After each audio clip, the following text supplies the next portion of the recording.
നന്ദിയോടെ ഞാൻ സ്തുതി പാടിടും എൻ്റെ യേശുനാഥാ.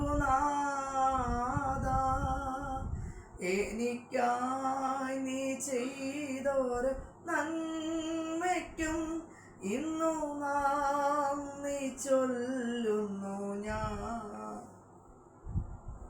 91 സങ്കീർത്തനം വായിക്കാം. അത്യുന്നതന്റെ മറവിൽ വസിക്കുകയും സർവശക്തന്റെ കീഴിൽ പാർക്കുകയും ചെയ്യുന്നവൻ യഹോവയെക്കുറിച്ച് അവന്റെ സംഗീതവും കോട്ടയും ഞാൻ ആശ്രയിക്കുന്ന എൻ്റെ ദൈവം എന്ന് പറയുന്നു. അവൻ നിന്നെ വേട്ടക്കാരൻ്റെ കണിയിൽ നിന്നും നാശകരമായ മഹാമാരിയിൽ നിന്നും വിടുവിക്കും. തൻ്റെ തോൽ കൊണ്ട് അവൻ നിന്നെ മറയ്ക്കും. അവൻ്റെ ചിറകിൻ കീഴിൽ നീ ശരണം പ്രാപിക്കും. അവൻ്റെ വിശ്വസം നിനക്ക് പരിചയം പലകയുമാവുന്നു. രാത്രിയിലെ ഭയത്തെയും വാൽപ്പറക്കുന്ന അസ്ത്രത്തെയും വെട്ടി സഞ്ചരിക്കുന്ന മഹാമാരിയെയും നശിക്കുന്ന സംഹാരത്തെയും നിനക്ക് പേടിപ്പാനില്ല.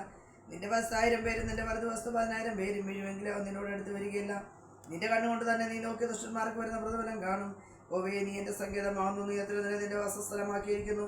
ഒരെണ്ണത്തവും നിനക്ക് ഭവിക്കുകയില്ല, ഒരു ബാധയും നിന്റെ കൂടാരത്തിനടിക്കില്ല. നിന്റെ എല്ലാ വഴികളും നിന്നെ കാക്കേണ്ടതിന് അവൻ നിന്നെക്കുറിച്ച് തന്നെ തോന്മാരോട് കൽപ്പിക്കും. നിന്റെ കാൽകളിൽ തെറ്റിപ്പോതിരിക്കാൻ അവൻ നിന്റെ കൈകളിൽ വഹിച്ചുകൊള്ളും.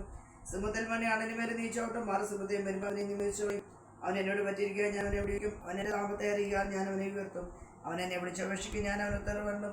കഷ്ടകാലത്ത് ഞാൻ അവനോട് കൂടിയിരിക്കും. ദീർഘായുസ്സുകൊണ്ട് ഞാൻ അവനെ നിർത്തി വരുത്തും. എൻ്റെ രക്ഷയെ അവന് കാണിച്ചു കൊടുക്കും. അത്യുന്നതന്റെ മറവിൽ വസിക്കുകയും സർവശക്തന്റെ കീഴിൽ പാർക്കുകയും യഹോവയെക്കുറിച്ച് അവൻ്റെ സംഗീതവും കോട്ടയും ഞാൻ ആശ്രയിക്കുന്ന എൻ്റെ ദൈവം എന്ന് പറയുവാൻ നമുക്ക് ഓരോരുത്തർക്കും ഇടയാകണം. കഷ്ടങ്ങളും ഭാരങ്ങളും പ്രയാസങ്ങളും ദുഃഖങ്ങളും നമ്മുടെ ജീവിതത്തിൽ കടന്നു വരുമ്പോൾ വലിയവനായ യേശുവിൻ്റെ മുഖത്തേക്ക് നോക്കി സന്തോഷവും സമാധാനവും അനുഗ്രഹവും പ്രാപിച്ചുകൊണ്ട് ജീവിപ്പാൻ ദൈവം നമ്മളെ ഓരോരുത്തരെയും ഇടയാക്കട്ടെ. സിംഹത്തിന്മേലും അണനുമേലും നമ്മൾ ചവിട്ടിയാലും ബാലസിംഹത്തെയും പെരുമാമിനെയും നമ്മൾ മെതിച്ചു കളഞ്ഞാലും അതിൻ്റെ എല്ലാം മധ്യത്തിൽ വലിയവനായ കർത്താവ് നമ്മളെ ഓരോരുത്തരെയും വിടുവിക്കും. എവിടെ പോയാലും രാവിലെ ഇറങ്ങുമ്പോൾ 91 സങ്കീർത്തനം വായിച്ച് ബലപ്പെട്ട് കടന്നു പോകണം. അത് നമ്മുടെ ജീവിതത്തിൽ വലിയ അനുഗ്രഹമായിരിക്കും. എനിക്ക് ജീവിതത്തിൽ പലപ്പോഴും എനിക്ക് വിഷമങ്ങൾ, സങ്കടങ്ങൾ, ഭാരങ്ങൾ കടന്നു വരുമ്പോൾ 91 സങ്കീർത്തനം വായിച്ച് ഞാൻ ബലപ്പെടാറുണ്ട്.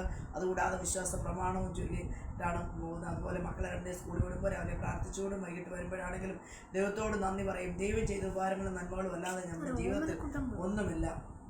അതുപോലെ തന്നെ ഈ പൽക്കാലം നമ്മുടെ നാട്ടിൽ മഴക്കെടുതിയും വെള്ളക്കെട്ടും ഉരുൾപൊട്ടലും ഒക്കെ മൂലം എത്രയോ നാശനഷ്ടങ്ങൾ ഭവനം വിട്ട് കടന്നുപോയി ക്യാമ്പുകളിലായവർ ആ സമയത്തൊക്കെ ദൈവം നമ്മളെ ഓരോരുത്തരും അത്ഭുതമായി ഐശ്വര്യമായി പരിപാലിച്ചു. ഒരു സ്ഥലത്ത് വെള്ളം വന്നപ്പോൾ മറ്റു സ്ഥലത്തില്ലാത്തതുകൊണ്ട് ഉള്ളവർക്ക് മറ്റുള്ളവരെ സഹായിക്കാനും ഒക്കെയും പറ്റി.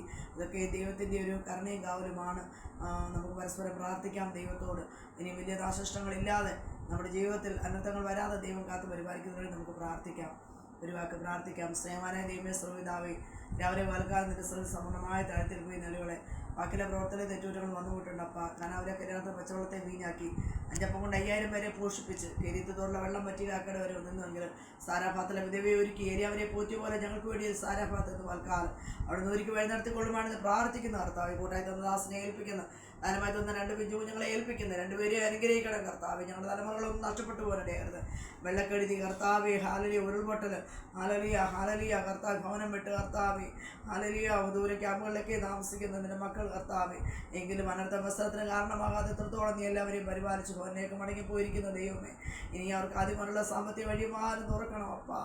ഹാലലിയ ഒരു ഭവനം നഷ്ടപ്പെട്ടു പോയാൽ ആ ഭവനം ഉണ്ടാക്കുന്നതിനുള്ള ബുദ്ധിമുട്ട്, കൃഷികൾ നഷ്ടപ്പെട്ടു പോയവർ കർത്താവ്, തലമുറകൾ നഷ്ടപ്പെട്ടു പോയവർ, മതമൊക്കെ നഷ്ടപ്പെട്ടു പോയവർ എല്ലാവരെയും ഏൽപ്പിച്ച് പ്രാർത്ഥിക്കുന്നു. സന്തോഷവും സമാധാനവും പ്രദാനം ചെയ്യണം അപ്പ. ഇപ്പോൾ കാലം കർത്താവ് ഈ ഭവനവും വർഷവും തോൽവരം മുദ്രയിടുമാണ്. കൂട്ടായി കടന്ന ദാസൻ കടന്നു പോയിരിക്കുന്ന അനുഗ്രഹിച്ചാട്ട് കർത്താവ്, പൈതങ്ങളെ അനുഗ്രഹിച്ചാട്ട്, സ്കൂളിലും കോളേജിലുമായിരിക്കുന്ന അവരെ നീ ബലപ്പെടുത്തിയാട്ടെ. ഞങ്ങളുടെ മാതാക്കന്മാർ, സഹസ്വന്മാരും ബന്ധുമിത്രാദികൾ ആയിരിക്കുന്ന എല്ലാവരെയും പരിപാലിച്ചാട്ടെ കർത്താവ്. ഞങ്ങളുടെ ഇന്ത്യ മഹാരാജ്യത്തിന് വേണ്ടി പ്രാർത്ഥിക്കും. ഞങ്ങളുടെ രാജ്യത്തെ വെള്ളപ്പൊക്കക്കെടുതി നിന്ന് രക്ഷിക്കുമാണ് കർത്താവ്. നല്ല ഭരണകൂടങ്ങൾ ഞങ്ങൾക്ക് കാഴ്ച നീ ഇടയാകുമാണ്. ഭരണാധികാരികളെ കർത്താവ്, കേരളത്തിലെ ചീഫ് മിനിസ്റ്റർ എല്ലാം നീ അനുഗ്രഹിക്കുമാണ് കർത്താവ്. ഹാലലിയ ഹാലലിയ ഹാലലിയ കർത്താവെ, ഗൾഫ് രാജ്യങ്ങൾ, വിദേശ രാജ്യങ്ങൾ കർത്താവെ, ഹാലലിയ ഹാലലിയ കർത്താവെ, കടന്നു പോയിരിക്കുന്നതിൻ്റെ മക്കളെല്ലാം ബലപ്പെടുത്തുവാണ് കർത്താവെ. ഹാലിയ എല്ലാവരും പരസ്പരം തമ്മിൽ കാണുകയുള്ളൂ. അതിൻ്റെ തക്ക ചെറുകടയിൽ വഹിച്ചോളുമാണ് കർത്താവ്. രാവിലെ വൽക്കാല സമസ്തോഷം നിന്റെ സ്ഥലം വയ്ക്കുന്ന കർത്താവ്. പ്രാർത്ഥനയുടെ സ്തോത്രം, അറിയുന്നതിനായ സ്തോത്രം, സാലും യേശുവിൻ്റെ വലിയേറിയ നാമത്തിൽ തന്നെ ആമേൻ.